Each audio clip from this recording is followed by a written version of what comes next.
welcome to the Moms Making Money Show. I have a super special guest coming to us from tomorrow. And by tomorrow, I mean she's in Australia, so it's already Sunday there. And it's still Saturday here in California. So I think that's kind of cool that not only are we super international and intercontinental, but we are, breaking the calendar barrier as well. Today I have the lovely Barbara Orban with me. She is an intuitive eating coach, and I've actually done some work with her myself, and I find her to be so amazing, so inspirational, and so much fun. So the cool thing about her business is, so if you guys have your questions, feel free to pop those in here when you're hopping on live.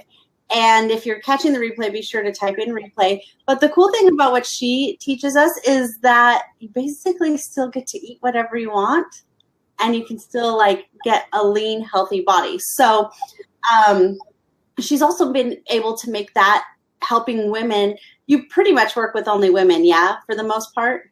For the most part, yeah. Yeah, okay. For the most part, just because it's really close to my heart, I guess, the issues that women face, yeah. So with that being said, she's been able to turn her passion for that. And I know that she has a long history of all of the science behind nutrition and exercise and everything. So it's not like she just, woke up one day and decided. She's actually been actively involved in the science and the history of this for many, many years. But she's out there changing lives, you guys. So she decided to make this into a business, and she has started to find some seriously good success.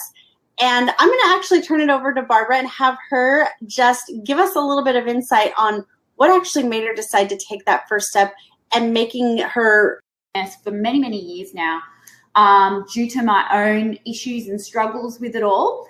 So I really dived into a lot of that and learning so much as I could. And I think for many, many years, I wanted to start a business in the fitness and health field, but not really having the confidence to do it, not really believing in myself.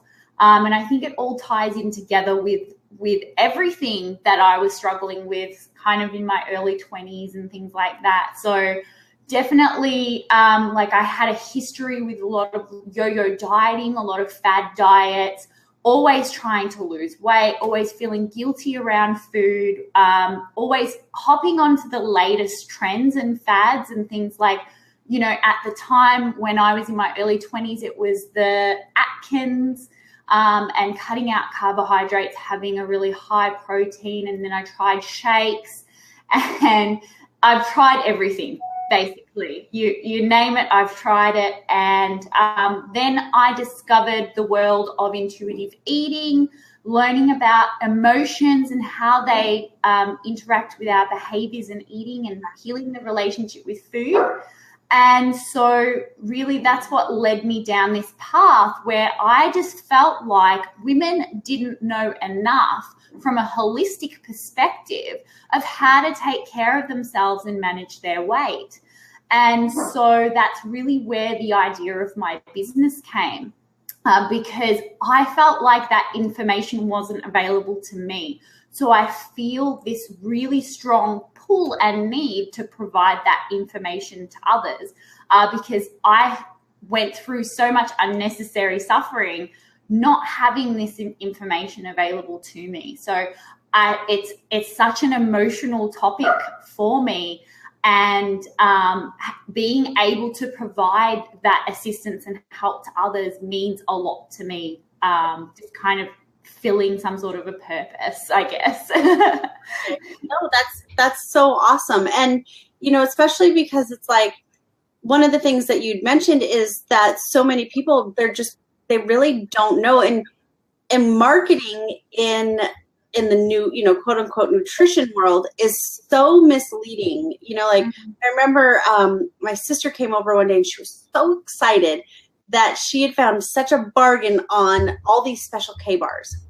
And I was like, oh, okay, well, why would you buy those? She's like, because they're so healthy. And she's like, I saw on this commercial, and she was going on and on about it because she at that time not that I have anything against special K bars, but I just don't feel like they're they're a little misleading in that they're still marketing. Yeah. They still have sugar and stuff, but you think of them as like a whole grain cereal bar type of thing. And so you're thinking, oh, this is perfect. It's good for you because that's what they say on the commercial. That's what it says on the box. It's low fat. It's low this. It's blah, blah, blah. And I feel like especially in the US, like, I don't know about how it is in Australia. I know like the UK has a lot of stricter guidelines with, nutrition and labeling and that kind of stuff. But here it can be, being a certified nutritionist myself, I get discouraged and I get frustrated because I see the way things are labeled and it's very misleading. I'm in the same boat. I feel the same way here in Australia. Definitely, I'm constantly telling people to not look at the marketing and to look at the ingredients and the nutritional label because it's just not about what's written on there. I basically ignore anything that's written as marketing or advertising on anything because you just can't, in Australia as well, you just can't trust. You just got to understand how to read labels. Yeah. Right. And I know a lot. Ooh, I've got it. A lot of people get misled too because of convenience. Just the fact of alone. And when you're busy, and a lot of people are busy, that can be a huge factor in making that eating decision. So I know that's hard for a lot of women. But when you were first kind of getting back to business, we'll get into all of the of your actual business here shortly. But getting back to something else, when you first started your business, what kind of struggles did you have from like a business perspective? Like any self-doubts or fears or people telling you like, don't do this or... Definitely. From every angle, like all of what you just said. So definitely like just, I guess, overwhelm and confusion, like where to begin, right. Lots of information on where to get started. Definitely like a confidence thing. And I think that that kind of situation is like a continuing thing. Like, I don't think there's ever an end point with having to manage emotions around a business. Like, there's always going to be things coming up. And so it's not necessarily about not having those fears and doubts and things like that, but just having an awareness of them and knowing how to manage them. So definitely stuff comes up, and there was definitely, in the beginning, overcoming the self-doubt takes a lot of, I guess, like that developing a kind of a self-talk. Mm-hmm. So it's funny because it's similar to what I did for myself with my dieting, which I talk about a lot. And yeah, just having that self-talk, having that encouraging voice for yourself, I think that's always helped me building my confidence, because a lot of the time, like, we're all going to have that mental chatter. Like, I mean, you can relate, right? Like, I don't know anyone, no matter how famous or like big they are, successful they are in business, we all have that negative chatter. And so learning to manage that, and the way that I manage it is really just to talk in a kind. I've got a bit of a mix up of words. Kind, loving voice to myself. To kind of encourage myself, because those thoughts aren't real. A lot of the time women take these thoughts of I'm not good enough, or I'm not smart enough, or my message isn't good enough, or whatever, I don't know, whatever doubts are coming up about starting a business. And then they take it as the truth. And just having an understanding of psychology and how the brain works and things like that, and just knowing that those thoughts aren't reality. They're not a representation of who you are. And so you can just shift that. Right. And it is ongoing work, because it doesn't matter what, like you're saying, it doesn't matter what phase of your business you're in. It doesn't matter what phase of your weight loss or health journey you're in, because even once you say you lose 20 pounds, and then you just get into like, okay, this is my goal weight, then there's like still maintenance, right? Like, so it's the same thing in your business, that once you get through some of those harder obstacles, then there's still always like, you know, we talked about, we may have a technical difficulty here or there with a glitch, or, you know, a camera shutter, or something that, or a kid barging through the door and turning the office upside down. That happens. But even though those happen, we have to, you know, like you said, talk gently and kindly to ourselves and realize that it's still going to be okay. Everything's going to be great.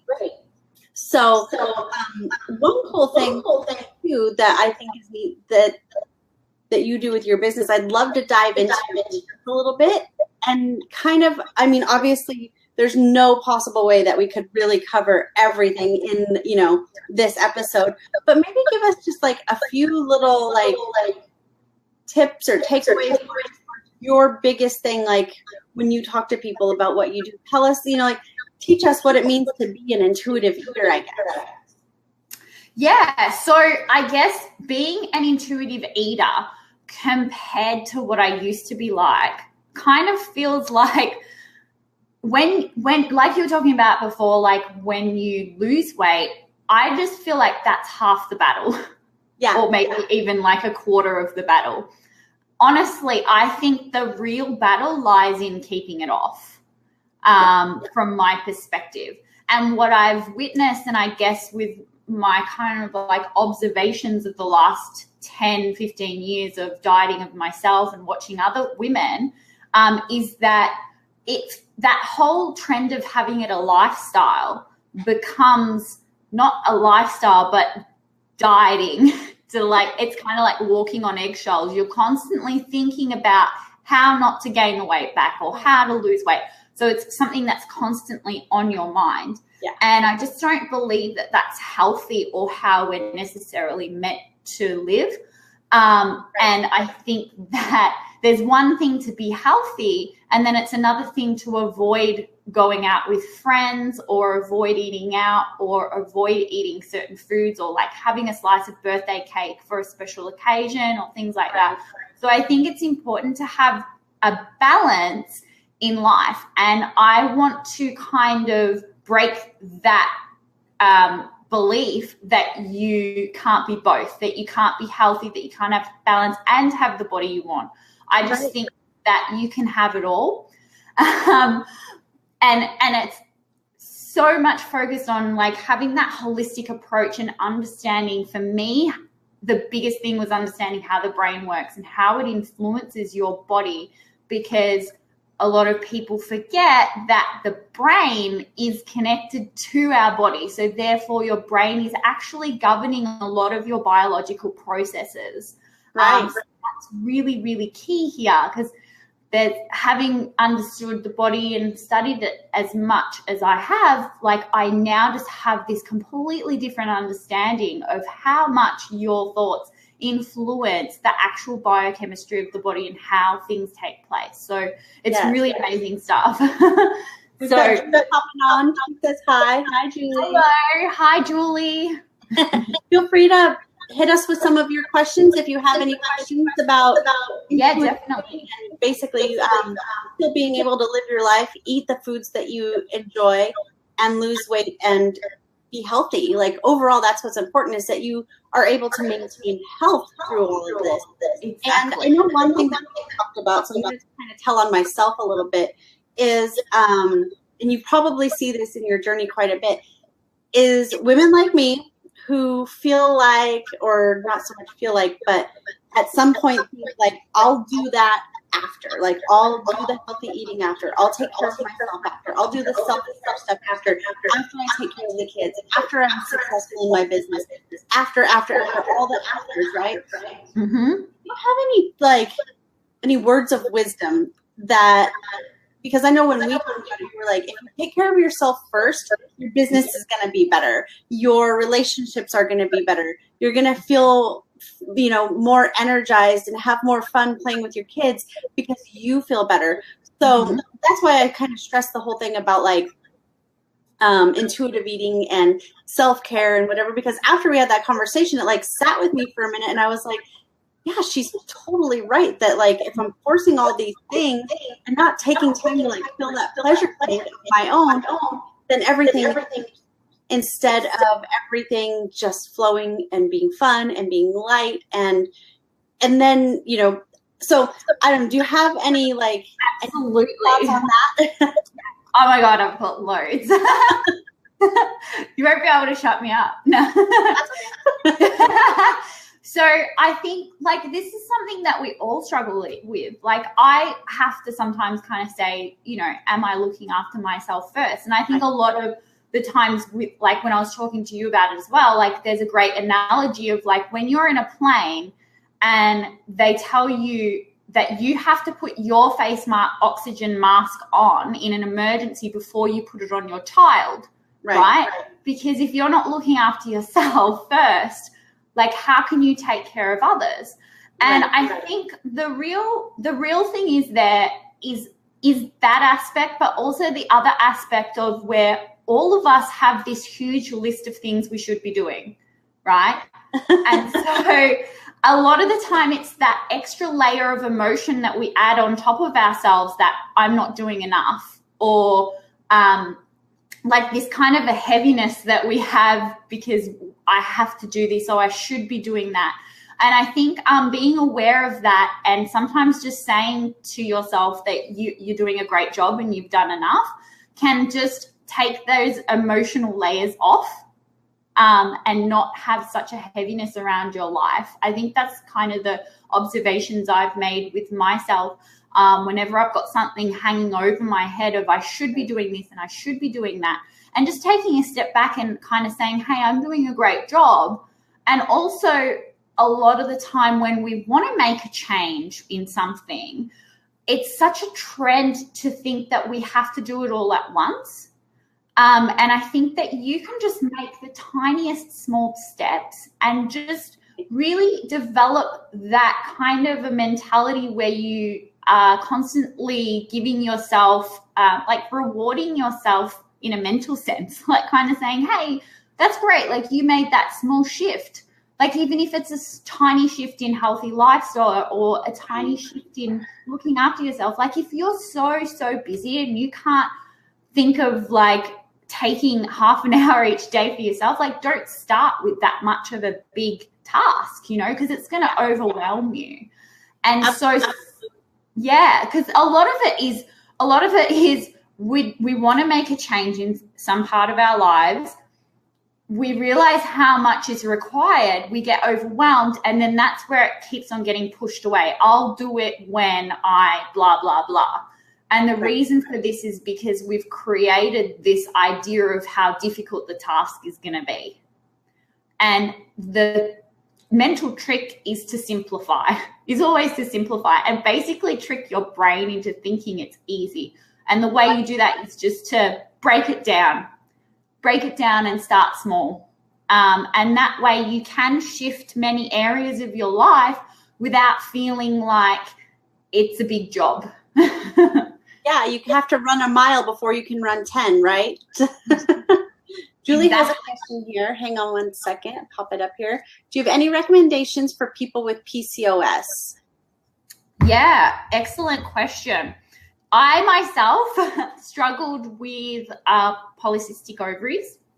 So I didn't actually have the syndrome. So for those of you that don't know, PCOS is polycystic ovarian syndrome. I'm like trying to get my words in my head.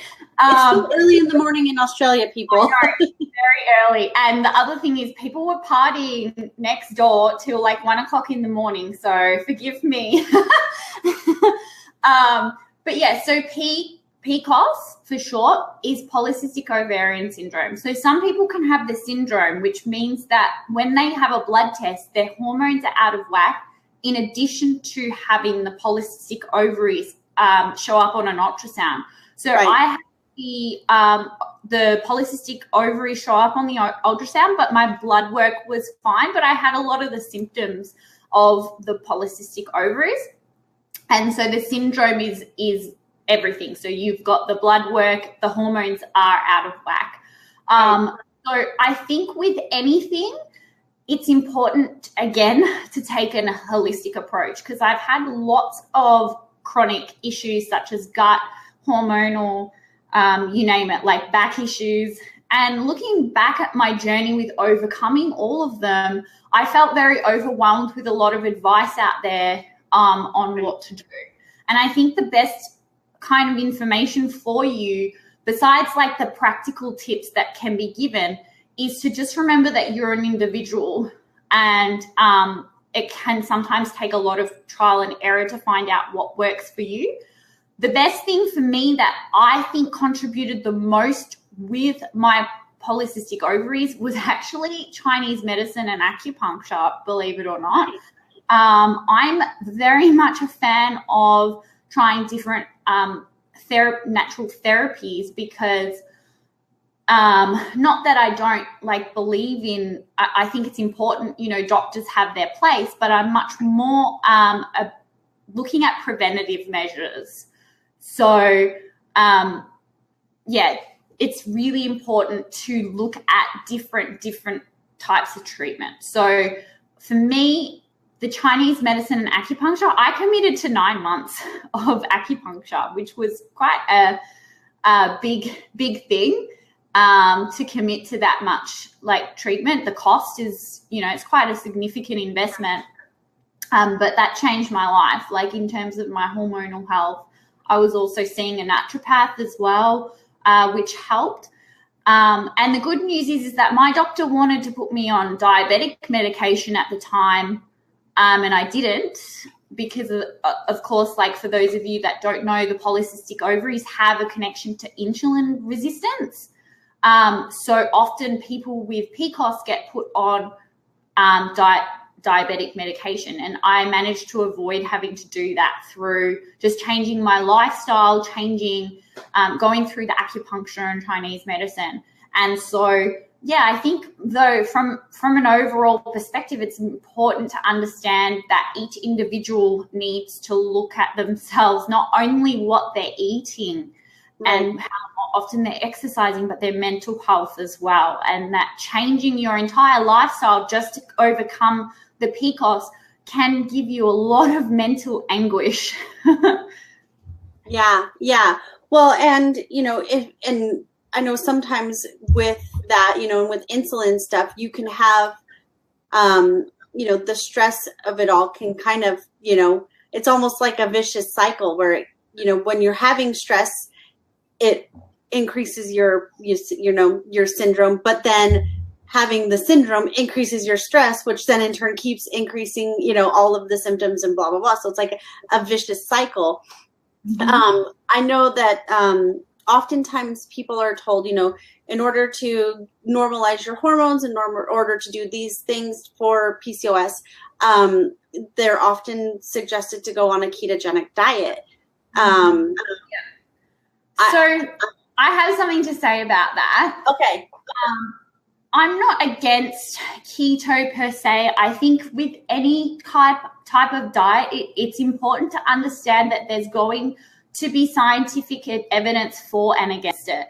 And I think the problem with keto is a lot of people shove just one point of view onto people, not really understanding that scientific evidence, if you're using it correctly, you're looking at the whole body of knowledge, not just one area.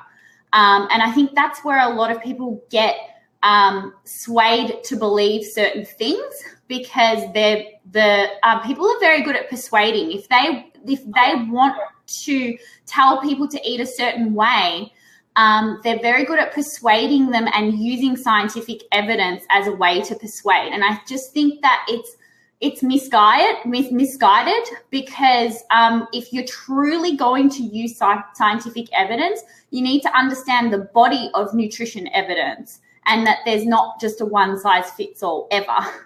Right. And so, and the other thing with keto, like how I was saying before, yes, polycystic ovarian syndrome is connected to insulin.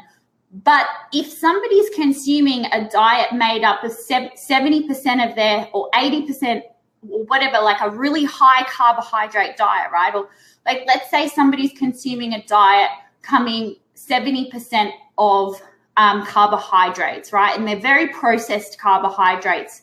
And then they decide to go ketogenic, which is something like 5 to 10% carbohydrates.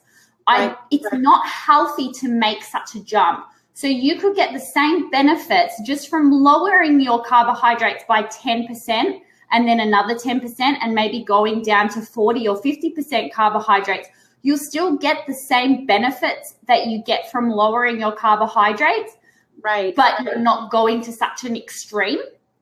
And I think that's the biggest missing link with diets, is that people go from one end to the other, and it's like you can be in between and still be healthy, right? And also, and then feel deprived.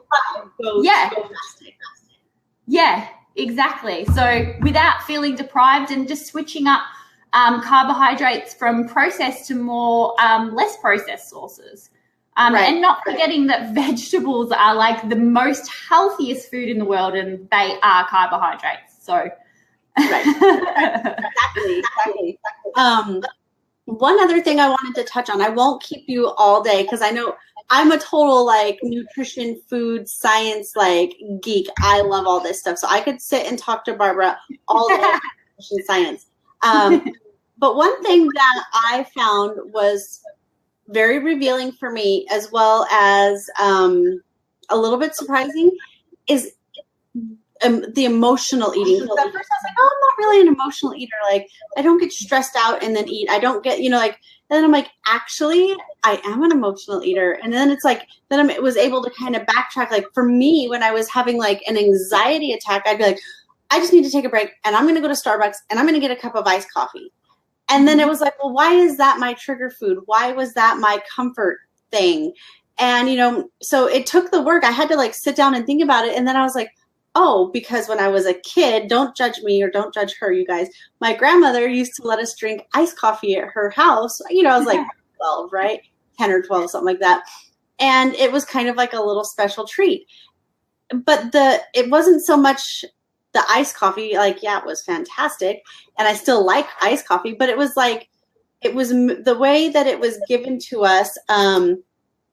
It came from a place of love. Like, we made it together and we had a fun time together. And, the whole experience, like, even just thinking about it now, like, makes my heart happy, so. Absolutely.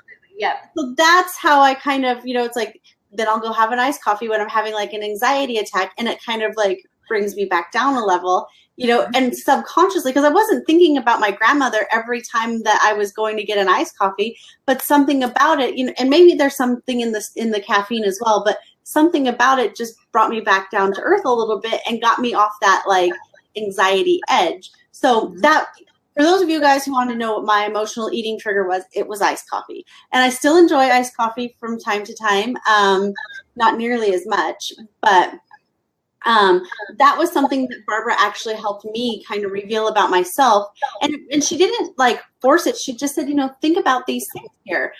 Julie says, preach, I eat my feelings. You probably hear that so much, Barbara, so much. Yeah. And I used to. like I'm tiny now, and you probably can't tell, but I went through a lot of massive struggles around food, a lot. And emotional eating was one of my biggest things. Like anxiety. My big one was anxiety. Just anytime I was anxious, give me something to eat. Like I could eat at any time of the day. I had no awareness of what full was. Like, I don't know if anyone can relate, but no idea. What does full even mean? Is full like when I feel absolutely sick and I can't leave the house because my stomach is like out here. So yeah, emotional eating, it can be very difficult mentally, I think, especially when a person is trying to overcome emotional eating by dieting. And it's really like trying to lose weight when you're an emotional eater is like trying to run a marathon with a broken leg. Like you have to heal the emotions first before you attempt losing weight. Right. That's a perfect analogy. Yeah, it's honestly like, please, like just knowing what I went through, you'll stay on that yo-yo of trying to lose weight forever, because it's really sad. Like a lot of people are unaware of the mental health aspect of weight loss and how often people have like emotions that need to be addressed and worked on around their weight loss. And I think that's really important for people to gain awareness of it. And you're so right. Like, so many people aren't aware of it. Like, I didn't understand it either. And the reason why is the science of it is that, like, even as a child, we're conditioned a certain way. And so we can be conditioned to eat more food when we're not hungry. So one of the biggest ones is like having to finish all your food off your plate, like in order to be a good girl, right. Eat all the food to be good girl. And then you'll get dessert, or you'll get dessert like if you're a good girl, like, and then there's this emotional connection to food. Right. And so it's all about the way we've been conditioned right from childhood all the way up to even in adulthood. We can be conditioned in new ways. And so our hunger can be conditioned to emotions. So instead of feeling an emotion, you feel hunger. And that's where people are unaware, because they don't even experience the emotion. They're just experiencing hunger instead. And so it's amazing when you uncover all this stuff about yourself. It just gives you a lot more power to be able to look after yourself in a holistic perspective, not just what you're eating. Right. No, I totally agree. And it's funny because I think so many people and their parents aren't trying to set them up for failure when they're telling them, you have to eat all your dinner before you can have dessert. They're just trying to be like, okay, you're not filling up on ice cream, you're going to eat your vegetables type of thing. Exactly. But the way that it's done, or a lot of people, I still sometimes hear like that they're, like, children don't leave the table until their plate is empty. And for me, like, I don't do that. I don't do that with my kids, only because I just am like, eat till you're full. And then if you're hungry, you can come back and finish this later. That's totally fine. Because that's how I am sometimes. Like, I sometimes serve myself more food than I want to eat by the time I get halfway done eating it. So, and then just learning some of the different things kind of in relation to this and how we're setting up those behaviors that, we're training that type of behavior that, well, if it's on my plate, I have to eat it, right? Instead of, thinking about, you go someplace like, I'm going to pick on the Olive Garden here, and they give you so much food. Like, there's no physical way I could eat an entire plate of food at the Olive Garden. And that's not to say that you're not getting a great value. It's just more than one serving. So with that, it's kind of like, then what? Like, what if you're overserved in that way? It's hard to tell people, like, you have to finish that, like, before you can leave the table, because you'll make yourself sick. Yeah, exactly. And like, definitely just changing that belief where you have to eat everything and honoring your fullness, because like we're made to have an ability to manage our own weight. Like, studying the biochemistry of the body and understanding the biology of how we get full and how things happen. Like, our body is so freaking smart. Like, it's designed to know when we've had enough carbs, fats, and protein, and we're done and we're full, So there's so many different mechanisms the body has to detect how much food we've eaten, not just the stretching of the stomach, but other things. Yeah. And so if we tune into those messages, that's like the fundamental key to managing your weight for life, is to tuning into those messages. But a lot of the time, if we're not listening, our brain has a filter. So it's just going to filter out things that we're not paying attention to, basically. So if we're not paying attention to that, that's where we fall prey to not being able to manage that aspect of eating and looking after ourselves. So it can be quite a process to reconnect to that genuine hunger and fullness, but it's certainly possible, and it's so rewarding in many aspects of mental health and just overall health to follow those body signals, because our body signals are there for a reason. Right, like when you crave certain things, you know, like a lot of people don't know that when they crave chocolate, they maybe are magnesium deficient. You know, like so your body does tell you the things. It's just knowing how to interpret what your body's saying, type of thing. Or when you're craving orange juice, or an orange, probably need a little vitamin C. Like those types of things. We've got one more question here from Julie. Like I said, I could keep Barbara here all day talking about science, but she says, then what do you do with it? I know I'm an emotional eater. How do you heal that? Good question. Yeah, great question, Julie. So with healing emotional eating, like I said, with anything, like with the polycystic ovaries as well, everything is always like keeping in mind that I always use this analogy, like you're the captain of your own ship.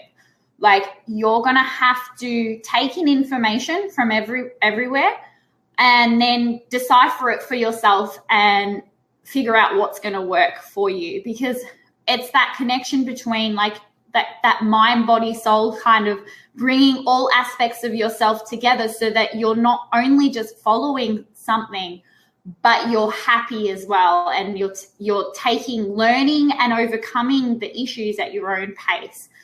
Because overcoming emotional eating can mean facing emotions. And for me, at the time when I was overcoming emotional eating, the pain of facing my emotions was a lot, because I'd never come face to face with them. I'd always just bottled them up or covered them up. And so for me, like it was just taking my own pace at overcoming them. So really, like the key thing to understand with emotional eating, like I said, is that you're covering up emotions. You're afraid of them, so you're avoiding them by eating. So to truly overcome emotional eating, you have to become comfortable with being uncomfortable with your emotions.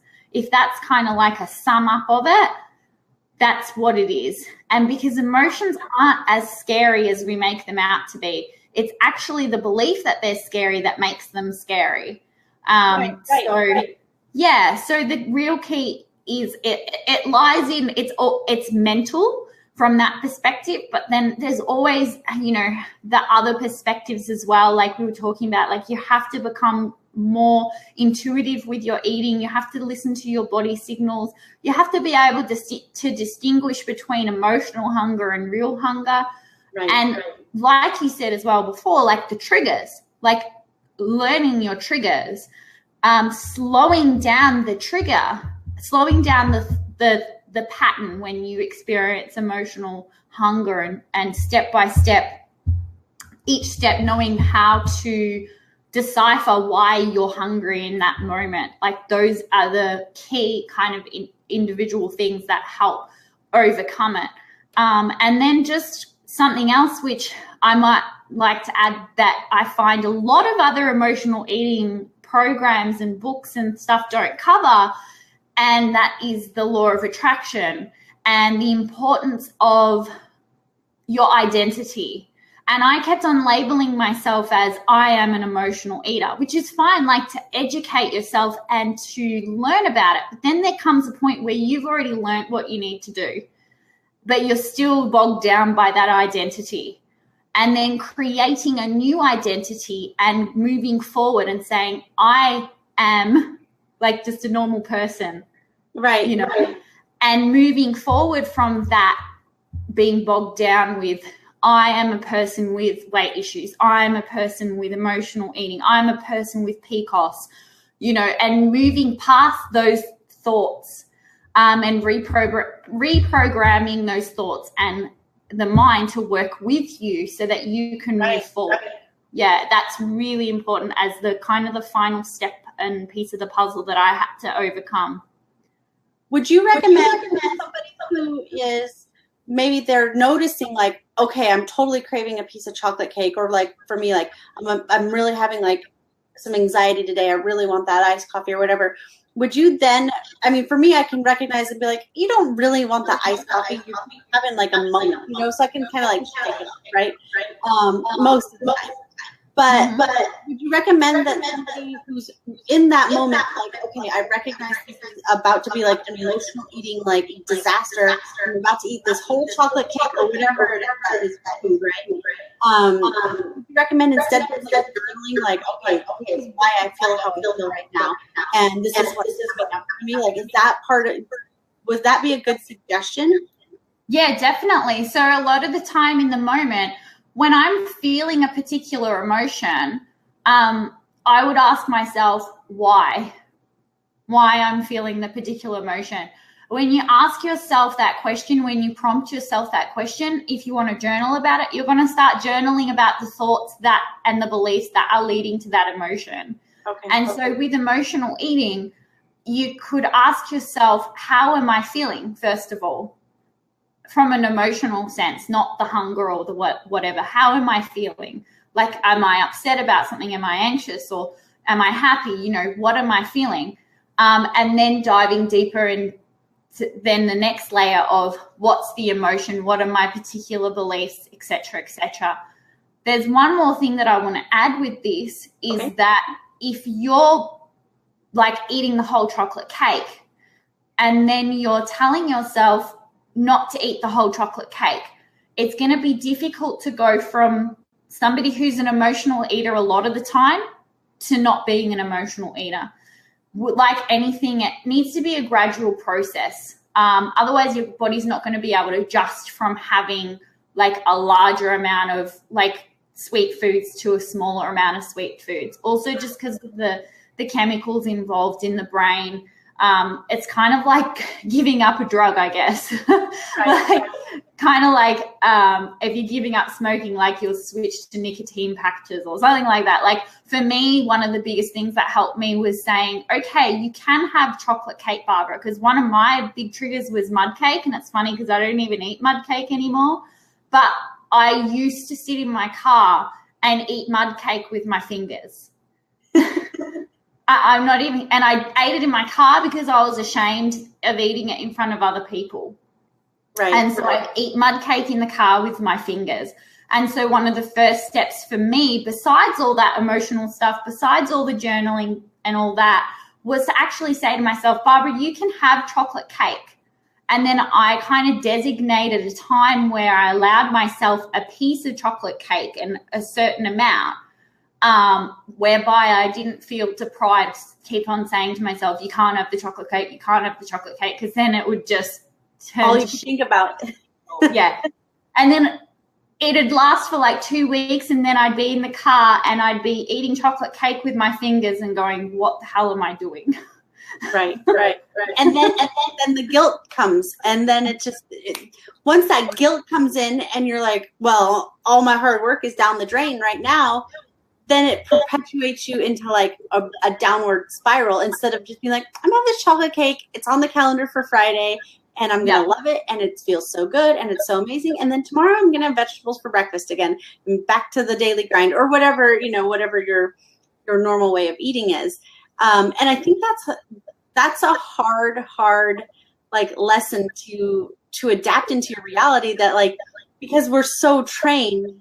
And I don't know where the training comes from. I don't know if it's, from just society or whatever, but you're so trained that it's like, this cake is bad. This is bad. And so when you have it, you're bad. And, when you quit your diet, you're bad. And we beat ourselves up over these things. And then we're putting ourselves in this never ending circle of, it's definitely not a circle of self-love and, eating because you love yourself. It's like, oh, I love myself, and it's guilty, and it's, so that's that never ending cycle, and then yo-yo diets and everything else. Julie says, I in front of other people. Yeah, I definitely, the whole thing with being ashamed around food, feeling guilty, all of these emotions, unfortunately, just perpetuate the cycle of feeling bad about yourself or feeling bad in general, and then having to eat more to feel better. Because emotional eating at the core is that you're trying to make yourself feel better. And as much as you're trying to blame yourself, it's actually just your body trying to take care of you. So one of the first things is to just have a bit of compassion towards yourself. Hey, like, this isn't a bad thing. This is just my natural body's ability to try and look after me. Like, that's all it wants at the end of the day, is just to feel good. And so by turning towards food, it's trying to look after you, really. And like, see how I'm kind of talking about the body in a separate sense, because it's important to understand that your body isn't you. It's just really kind of like the holder of your spirit right now, you know. So it's important to understand, like, your body is kind of separate in that sense. It's trying to look after you in the only way it knows how in that moment. So you just have to show it different ways. And anything to do with guilt, ashamed, and these are all relationship to food. That's what we're talking about when we're talking about the term relationship to food. It's getting rid of I guess, managing guilt and feeling ashamed about eating, things like that. Because having a good relationship with food is actually more an indicator of health than just eating healthy. That's what I mean by that whole holistic perspective. So definitely guilt, feeling ashamed, all these things, they actually just perpetuate the cycle of emotional eating and making it worse.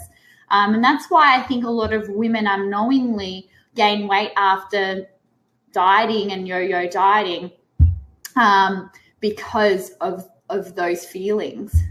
Right. What about feeling like people are watching you when you eat? Yeah, so that feeling like people are watching you when you eat really comes down to the beliefs that people have about themselves. So if there's an overall anxiety around food and people watching, then I'm guessing there's some sort of a prediction. The brain is making a prediction that people are thinking, you shouldn't be eating that, or you look a certain way, therefore you shouldn't eat that. Or there's a part of the brain that's predicting what other people are thinking, right, and then taking that as reality. Also, there's that aspect of like not feeling like perhaps deserving of food.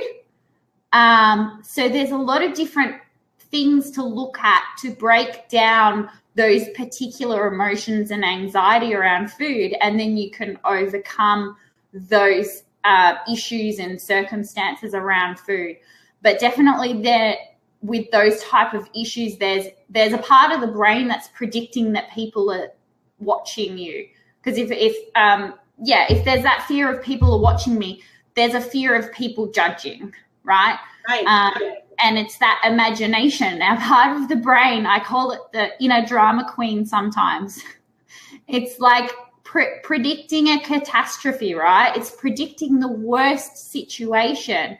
And then your imagination is literally playing out that scenario in your head, making life seem unbearable.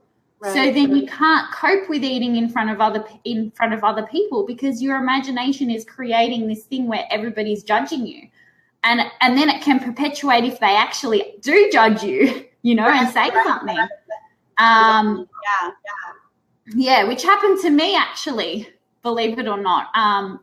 When I was first starting to explore my ability to eat different foods, I was eating an ice cream at work, and one of the girls instantly said, "I thought you were trying to lose weight. Why are you eating that?" And I was just, luckily at that point, I had learnt to block other people out. And I was like, actually, I can eat this and still lose weight. So, it's totally possible to overcome those things, and you will be healthier and happier as a result. Yeah. Well, I think the biggest thing is, it's kind of like anything else, like the first thing is admitting that, like, okay, like I do have an emotional attachment to food, like kind of just owning it, and then identifying what those triggers could be, whether it's for the emotional side, and knowing too, like, okay, like for me, my my anxiety go-to was iced coffee. And then I would start, instead of getting the gigantic one, I would get like a smaller one. So I wasn't depriving myself of that. Exactly. Yeah. Less of it, and therefore less calories and all that other good stuff. Yeah. So instead of having the whole thing, exactly, or a cupcake. Yeah, exactly. And it's the same with any food. Like, instead of eating the whole pizza, like have 3 slices, whatever food, like you don't have to cut anything out. Like that's the beauty of it. And also managing all those emotions and things like that, like on top of it, is so important just for overall health and well-being. Like mental health is such a huge part of overall health.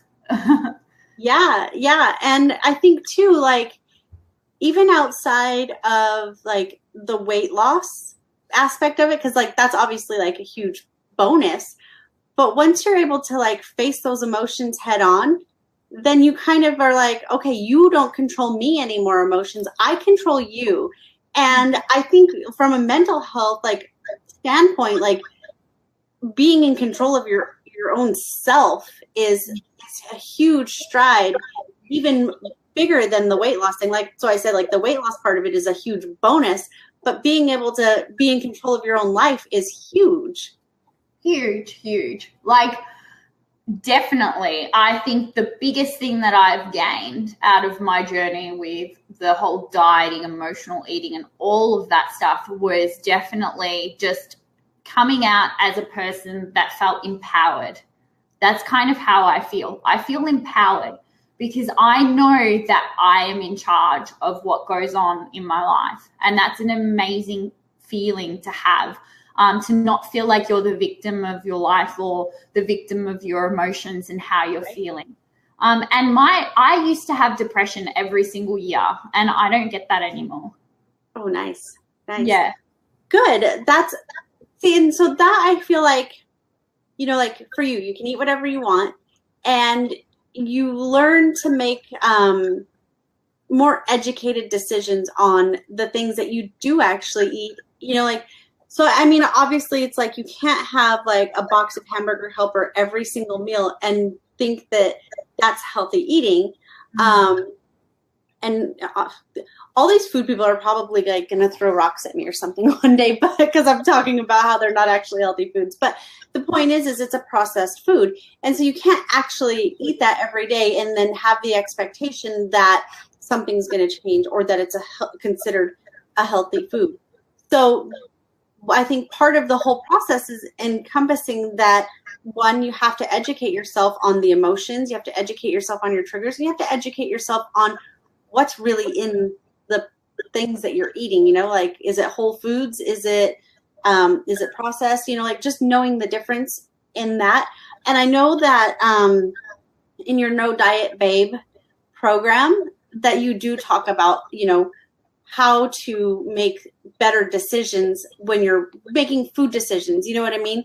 And so I guess my point is like, yes, you can still have the ice cream. Yes, you can still have the cake, but you can't have it for every meal for every day. Like you still have to eat nourishing foods, and things that come out of a box aren't typically nourishing. That's the point I was trying to make. Absolutely. People have this misconception about intuitive eating where you're just eating junk food all the time. But a true intuitive eater is looking at and understanding that if you're craving like pints of ice cream every day, that's emotional. That's not intuitive eating. Right. That's emotional eating. And so like really understanding that, like, I'll crave vegetables. Like I literally crave vegetables, and if I'm not getting enough vegetables, I can't function, and I would feel absolutely sick like eating junk food all the time, or eating like, for example, pizza or burgers or whatever every single day. And that's because when you actually truly connect to the body, it's not just that connection mentally, but also just having an awareness of how your body's reacting to certain things. So like if you're feeling lethargic and tired or whatever, like there's certain signals that your body's giving you. And if you're intuitive and aware of those things, then you can decipher, you know, what you need to change in your diet. And I think you would agree with this too, that like you were saying before about the marketing of foods and things like that, the biggest thing that people don't understand is just to read the label and look at the ingredients of something, because that's a true representation of that food. And to also just understand that a lot of labeling too doesn't truly give us information on how that food was processed. So it can be so confusing in terms of what healthy eating is. And a lot of the people out there educating on healthy eating are making overgeneralizations that are just not really focusing on the fact that food is healthy when it's closest to its like natural source. Right, like an apple doesn't have a nutrition label because it's just an apple. Exactly. Yeah, and so that's healthy eating, like when something is just whole food, you know.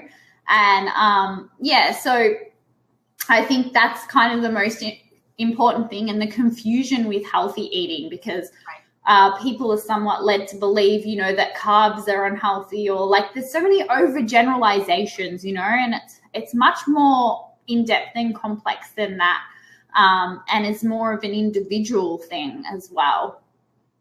Yeah, absolutely. Yeah. Absolutely. I love that. So we have been on for almost an hour now, which I'm super excited about. Like I said, I could totally like talk about this all day. I told you. But I want to make sure that you guys know that Barbara has an amazing gift for us, and I posted it in the comments above. So make sure you take advantage of that. And do you want to tell them a little bit about what the gift actually is?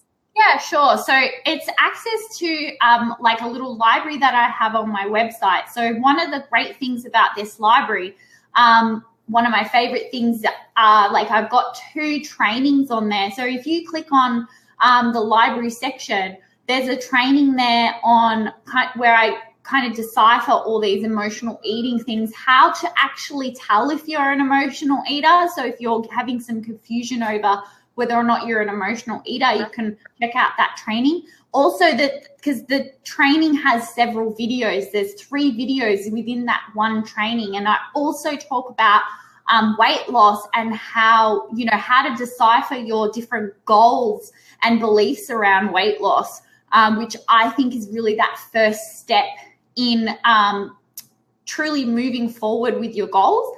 And then I've got actually another video, which is really, really great on how to overcome emotional eating. So I go in a lot more depth about the triggers that we were talking about today. So I actually go into quite a bit of depth with my free content, because as you can see, I just love talking about it. And then I've just got like a couple of little, also some information, like little mini ebooks. One which is really great, which I talk about why eating less doesn't necessarily make you weigh less.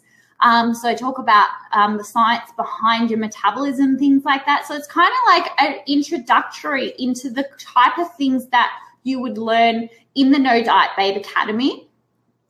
So it's a mixture of psychology, like law of attraction, manifesting, intuitive eating. I've got tons of just basic nutrition science in there, like loads of stuff. And so that free content as well, like you're going to get a great introduction into a lot of those things that we've talked about today. That is so generous. Guys, so you guys make sure you check that out, because there is so much value in this free gift that you us.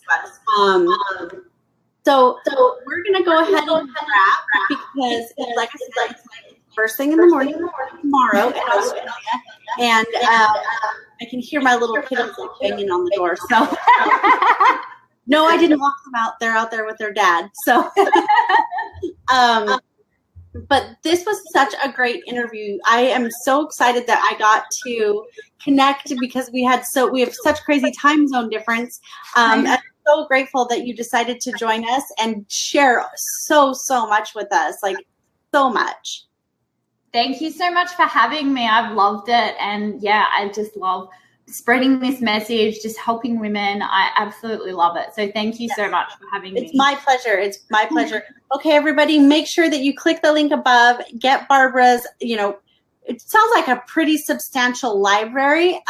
Make sure you check that out, because if weight loss and emotional eating and all of the things that are holding you back, the yo-yo diets, if that's something that's like consuming your life pretty much, make sure you check it out so you don't have to be consumed by your dieting, and you can take control of your emotions, you can take control of your life, and you can take control of your weight. So that's it. Talk to you guys later. Thank you.